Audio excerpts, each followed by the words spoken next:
Welcome to the Advisor Advocates Podcast. My name is Garrett. I'm a certified financial planner and former advisor. Through the Advisor Advocates in this podcast, I hope to be able to help advisors better understand the overall landscape of the industry by sharing with you some of the information that I've accidentally accumulated through my experiences and relationships developed over a 15-year career as an advisor and then as a consultant to advisors and firms. The financial services industry is filled with a lot of really brilliant people with intelligent perspectives and insights and just different ways to execute their visions. But a lot of this information isn't shared with other advisors because advisors and firms tend to stay very isolated, kind of living on our own islands. And this leaves a lot of advisors and firms not really knowing what they don't know about what else is going on out there in the industry. Hopefully by sharing some of these ideas and different perspectives that I've been exposed to, I can help you create a clearer vision for where you want to see your career and your business go in the future, and then help you make more informed decisions along the way so that you can hopefully see them play out. I'm very excited to welcome Adrienne Grace to the show today. Adrienne is a mindset and performance coach. You own your own business, own your own consulting business, Adrienne Grace Consulting. You're based out of Denver, Colorado, is that right? Yes. Mm-hmm. Wonderful. Well, Adrienne, I appreciate you taking the time to chat with me today on this. This was an interesting topic for me. A lot of the shows that I've done in the past have been around the business side and especially around M&A and transitions and things like that. But as I talk with different advisors and a variety of consulting type of work that I do, I start to notice a lot of commonalities, not only between the other advisors themselves, but also I see a lot of overlap between other advisors and what I myself have experienced being an advisor. And I've noticed a lot of us have sort of the same types of challenges a lot of times. And one in particular that I run into a lot, and I know I struggle with a lot and still do, is being able to stay focused on execution. Advisors we have great ideas. We come up with a lot of ideas. And I don't know how many times I'm ready to hit the ground running Monday morning or January 1st or whatever the proverbial light switch day is. And you're going to come out and you've got all these great plans. And as Mike Tyson says, everybody's got a plan until you get punched in the mouth. And I think that life has a tendency to happen to advisors, and we get there at 9:30, 10 o'clock and get ready to jump into it.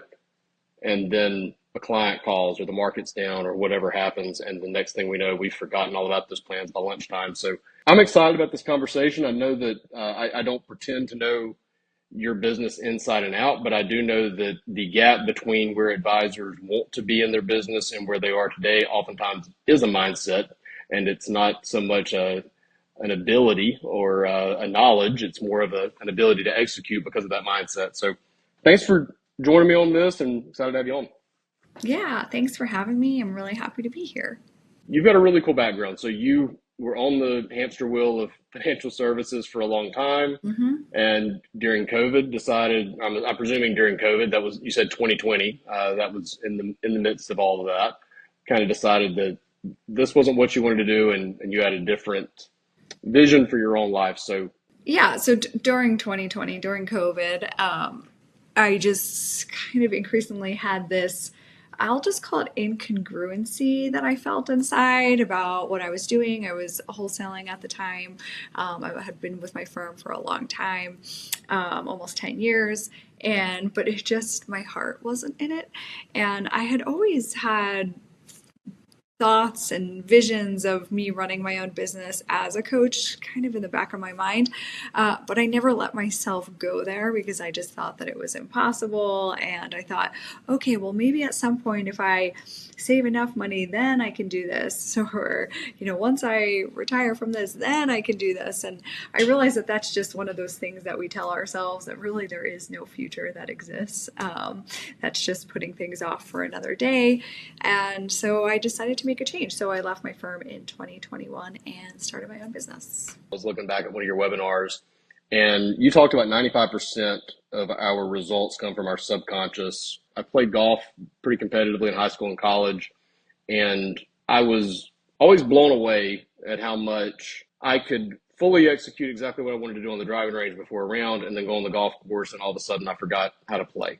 How I could play really well until a big tournament happened, and then all of a sudden I forgot everything that I had been practicing. And I've also noticed in like this constant pursuit to improve my mental golf game over time that going through a very technical checklist of things to do before a shot didn't do me nearly as much good as things like visualization and having that confidence. And I think a lot of golfers have had that experience of, when you've got an hour and 15 minutes to finish up 9 holes and you have to play speed golf, all of a sudden you can't miss because you don't have time to think and you don't have time to get in your own way, things like that. But I think there's a lot of value in that, in being instinctive to some extent and in certain areas of our lives and our businesses, to be able to kind of get out of our own way and just be able to execute without thinking about it so much. And I never quite figured out how to put that into words with golf, which is why I'm not playing on TV or anywhere close to it now. But I have noticed that even in my business life, there's a tremendous amount of value in being able to stay in the present and to be able to sort of act instinctively almost in a way. And I know that's something you kind of talked about a little bit before. That's got to be tied somewhat to that subconscious, I would think.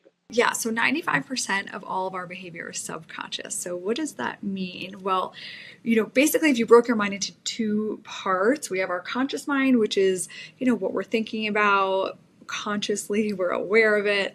And then subconscious, which means we're not actually conscious of it. And so that's pretty wild. That means that 95% of our behavior is basically a program that we're just programmed to do it. So if you think about sometimes if you're driving in a car from one place to another and you've, driving to work, say, and you've done that drive thousands of times, you get to that place and you don't even remember how you got there because it's just, you're Yeah. on autopilot, right? You're running on a program. So yeah, that's what you're talking about. That instinct is coming from a subconscious program. So this is why too, when you were talking about that gap between, you have all these ideas, but why can't you execute them? Well, it's because you're not programmed to. And so you actually have to really change that program in your subconscious mind in order to execute or do the things that you want to do. And golf is so interesting, right? I mean, I love golf. I think I use it as a way to practice all of this stuff.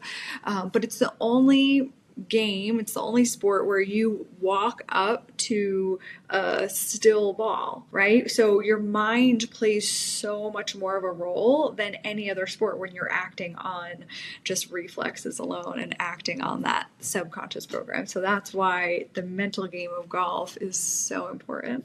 Yeah, for professionals in a variety of ways who focus on the mind in any way, whether that's psychology or mindset coaching or performance coaching, golf is a wonderful playground to learn and experiment with different things. I know I've seen so many things that kind of the closest thing that I've heard to it is the analogy of a free throw shooter in basketball is the same thing. It's when you are solely responsible for initiating the act Yeah. as opposed to being in a position to react.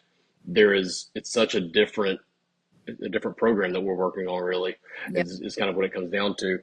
So when you work with your clients, one of the things that I think we've talked about a little bit is controlling the controllables. I know that one of the biggest things that can bog us down in our daily lives, whatever it is we're trying to execute, is spending a lot of time thinking about things that are out of our control, thinking about things that happened yesterday, things that we're worried about for tomorrow, getting angry and upset about things that are totally out of our control.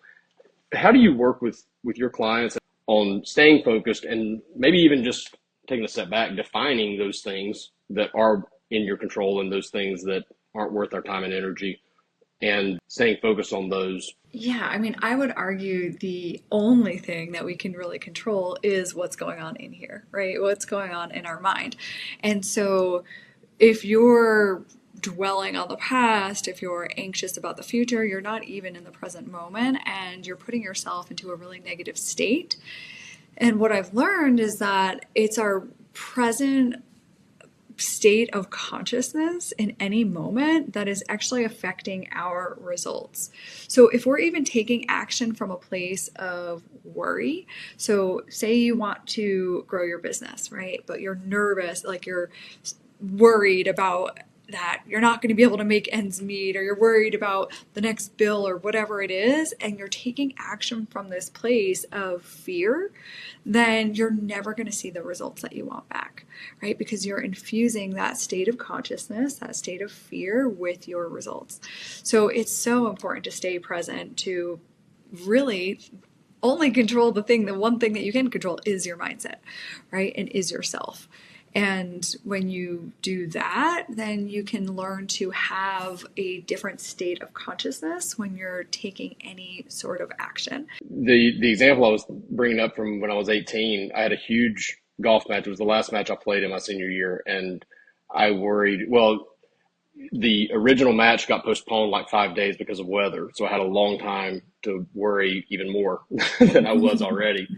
And I finally just came to a point where I had to just come to terms with the fact that, you know what, I can't control. And then I made a list in my mind of all the things that I couldn't control. If my opponent shot, the 9-hole match, if they shot 31, that was out of my control. And I probably wasn't going to beat them if that's what happened, right? Or if the wind just wasn't playing to my favor on every single shot, or if I lipped out putts or whatever, I could, all these things. And when I finally got to it was a point where I just said, at the end of the day, the only thing that I can control was I completely focused for every single shot? Did I fully commit to every single shot? Yeah. And I just kind of went into it with that mindset of, you know what, as long as I know that every single shot that I hit was with 100% of my focus and I was totally committed to it, then I will accept whatever happens, whether that's 32 shots or 48 shots, and we'll see what happens. And the funniest thing about that is that I spent a lot of time working on my short game over that weekend, and I have never hit the ball better in my life than I did in that match, nor have I ever putted worse than I putted in that match. The one thing that I spent time working on was the thing I struggled with. But I did end up actually winning at the end of the day, so it was pretty cool. But and I've spent probably 20 years since then trying to figure out how to recreate that on a consistent basis, because it is a hard thing to do. I saw something on Instagram or something a couple of years back, which was, it's like so deep, but it's so simple that we spend so much of our time thinking about the past or the future, which is ironic because the only thing we ever actually experience is the present. We are never in the past or the future, Yes. which is pretty cool. It's really amazing how not present most of us are. We are just in this world, this culture of just, we live in our heads so much. Again, you're walking down the street, walking to the store or something, and you're just like thinking about all these things that you have to do, right? Or you're driving in the car and your mind is just going. And so it really takes effort and consciousness to become present, right? To ground yourself into the present moment, to just, I like to just focus on my breath, focus on my senses, right? What like you're feeling in the moment. That's how you can really get yourself into that present moment rather than having the mind run away with itself. And something I like to tell people too is what you place your attention on is what you're giving energy to. So if your full attention is wrapped up in your mind and the content of your mind, it's basically fueling your mind with more food, right? With more energy. And so then your mind's just going to run more and more and more and more. The more you can take your awareness and your attention away from the mind, the more it's going to slow down, actually. It's funny too. My 12-year-old son is wired very similar to me, I think, in sports, in his mentality. And he's really into basketball right now, and we'll spend a lot of time practicing. And there's a time and a place to work on technique and mechanics and things like that. But there always comes this point where I can tell he's getting so wrapped up in all the mechanics that he's just not doing what he can naturally do. And I always end up coming back to just a very simple thought. Okay, look at the very center of the back of the rim. Just give me 10 shots and look at the very center of the back of the rim. And that's your only thought. When I was playing golf, it was always focused on my breathing, something so Yeah. fascinatingly elementary almost, that you just have to, and I don't know if that's necessarily what you're saying. This may not be the best question because I don't like to, I don't know, I don't want to set you up for a tough one here, but I mean, does part of that process end up being simplification, maybe more than anything else? Because once you boil it down to what you can control, we can't really control very many things. Yeah. And that's a very liberating thing to figure out once you finally do. Yes, simplification for sure. So we have something like 60,000 thoughts per day that are going through our mind, right? And Really. I mean, that's a lot. It's just nonstop all day. That's just what the brain does. Its function is to think, right? And so it's just spewing out these thoughts. And it's something like, I believe it's like 95% are the same thoughts as we had yesterday, and 70% of those are negative. So we're just wired for this negativity. We're wired for this like repetition of these same thoughts. And so it's about slowing down and becoming present. And to kind of take something back and even to talk about, your son playing basketball or you playing golf, or why aren't you executing on certain ideas? Oftentimes, if you slow down and you get present with what you're actually thinking and what you're feeling in that moment, there's probably a lot of negativity in there. There might be thoughts of like not feeling good enough or whatever it is, and then that actually inhibits us, right? And that's affecting like why we don't take action on something, or it's affecting even the outcome of that action that we do take. And so yeah, it is simplifying some of these things, coming back into the present moment, understanding what you're even thinking and feeling in any given moment, I think is really important. So yeah, presence is really important. I know for financial advisors, they may be very tied to a certain mindset of you have to be going 100% all day long at the tasks that are traditionally associated with having success, making calls, networking, outreach, sales, marketing, whatever the things are that you're doing in your practice that you think lead to the outcomes that you're looking for. And this is a really hard thing for me to learn, and also a really cool thing to learn is that once in a while, I've grown to love just going on walks and just getting away for a second. It could be a 10-minute walk, it could be an hour walk, depending on the day. But I have noticed that there were some times that I just realized that I'm burnt out, I'm not focused, I'm not whatever, and I've got to get away for just a second, reset my mind. And what has been really cool to observe over time is that I may go on a 30-minute walk, and while I'm on that walk, from my mind freeing up a little bit, I suddenly see things a little bit more clearly. And when I get back, I now know ways to knock out these 14 things that I was worrying about before in 5 minutes, or do them more efficiently.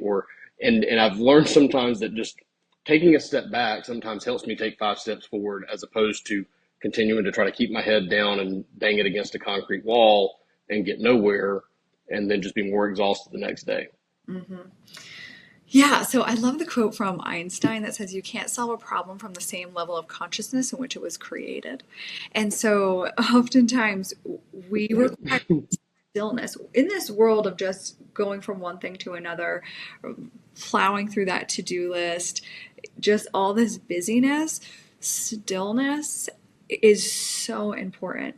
And so taking a pause, like through meditation, and I consider walking actually meditation, you allow space in your mind for ideas to come through. You change your level of consciousness, right? And so you're going to allow like your intuition to come through, and for a higher intelligence to come through to give you an idea on how to solve a problem, right? Or on what tasks to do. I think sometimes too, this is something I'm teaching in actually my upcoming course. Like we have this to-do list, right? We'll create like 1 through 5. I got to get these things done today. And we look at it and we're like, okay, number 1, number 2. But if we actually slowed down and tuned into the present moment and tuned into that list, one of those things would kind of like light up for us, right? We would be like, actually, this is the one I'm going to do now. And if you can just follow that intuition, you will get things done so much faster, because your intuition is guiding you in a specific way that there's going to be more results from flowing in that way rather than from just the limited mind. Our mind is limited. Our intuition has access to a lot more information than just this mind. And so the more we can get quiet and still, the more we can slow down, the more we can actually navigate through things with a lot more ease and come up with a lot better ideas to get things done as well. That's something I've definitely experienced in my life and in the way I approach business. And it's just been fascinating to me that sometimes working harder is not necessarily the best way to get the outcome you're looking for. In fact, sometimes working harder is the worst thing that you can do. And you hear people, the old adage, work smarter, not harder. Mm-hmm. It's somewhat related to that in a way. But I mean, I can spend 40 hours just running around in circles and then spend 30 minutes on a walk, and all of a sudden something comes to me. It's the simplest little thing that you just sit there and think, how did this not hit me sooner? Because you were in your way. Totally. That's why. Too much clutter in the mind. Too much clutter going in the mind. That idea couldn't come in. One thing that you said on the webinar that I watched that I loved this, and I wanted to give you a chance to chat about this a little bit more. You talked about affirmations being such a popular thing, or maybe I'm the one who's saying they're a popular thing, but I hear so many people talk about say it and it'll happen. just tell yourself this and that'll make it true. Tell yourself this and that'll make it true. And you kind of addressed how that's not scientifically the way it works. So I wanted to ask you about that and kind of give you a chance to tee that up because I see that a lot. I mean, I can sit there and say, I'm going to make $1 million tomorrow, or I'm going to do this, or I'm going to do, and again, it kind of goes back to things that are not in your control. I mean, you can't manifest things that are out of your control into magically just happening for you because you said that they would happen. But I know people that do operate on that mindset, and they are just as counterproductive or non-productive in their days. I've seen it go both ways, right? I've seen people that just sit there and they stay in their way all day long, and that's why at the end of the day they've gotten nothing done. And then I know people on the other end of the spectrum that just sat around their office all day or around their living room all day and told themselves something would happen and never did because they never took any action at all. You have to do something, right? It's not, you don't just get to sit there and wait for good things to happen. Yeah, well, a couple things on that. So, I mean, I do believe in the power of manifestation, but I think a lot of people have a misconception on how to actually manifest. And so, the reason why I said affirmations don't work is, well, there's a couple reasons. First of all, when you say an affirmation, I could say like, oh, I am wealthy, I'm $1 million producer, I am this, I am that. You're doing so with your conscious mind. But because 95% of all of our behaviors, thoughts, perceptions are subconscious, you actually have to get that into your subconscious mind because it's our subconscious mind that's controlling the outcome basically. But if you are saying I'm $1 million producer, but you're feeling, really nervous and they're full of fear or feeling not good enough, whatever those feelings are, is actually going to override those affirmations. So if you're going to say affirmations, you need to involve feeling in it. Okay, so feeling is the secret. You have to really visualize, well, what would it feel like to be $1 million producer? What would it feel like to be, making $1 million a year? What would it feel like to be running my dream business? And you have to get into that feeling state of it in order to plant it into your subconscious mind.